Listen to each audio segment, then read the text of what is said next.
Ο Καποδίστριας φαινόταν καλός, μέχρι που άρχισε να μιλάει για εθνικό στόλο και να κάνει τους καπετάναιους πέρα. Σας ευχαριστώ πολύ που με δεχτήκατε. Ήρθα να συζητήσουμε το θέμα του κυβερνήτη και το πώς θα το διευθετήσουμε. Υπάρχει την υπόθεση αυτή των Ιδραίων αναλαμβάνει και ο ΑΗ αντιπολιτευόμενος Μαυροκορδάτος, ο οποίος αντιπολιτεύεται διαρκώς στον Καποδίστρια.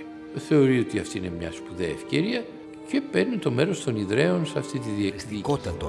Εις του ελληνικού έθνους την αναγέννηση. Οι προσπάθειες του να υλοποιήσει το πρόγραμμά του ξεκινούν αμέσως.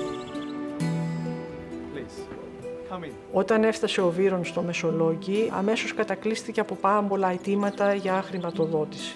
Έφτασε η φήμη ότι ένας πλούσιος Εγγλέζος έφτασε στη χώρα. 6 weeks ago. Χαίρομαι πολύ. So how's everyone feeling for the big day?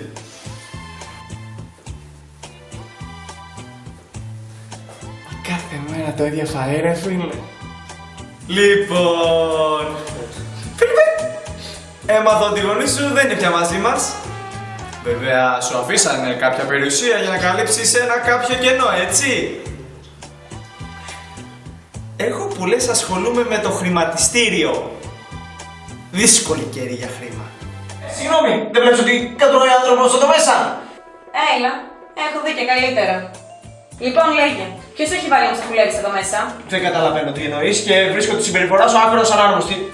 Θα μπορούσες να περιμένεις τη σειρά σου.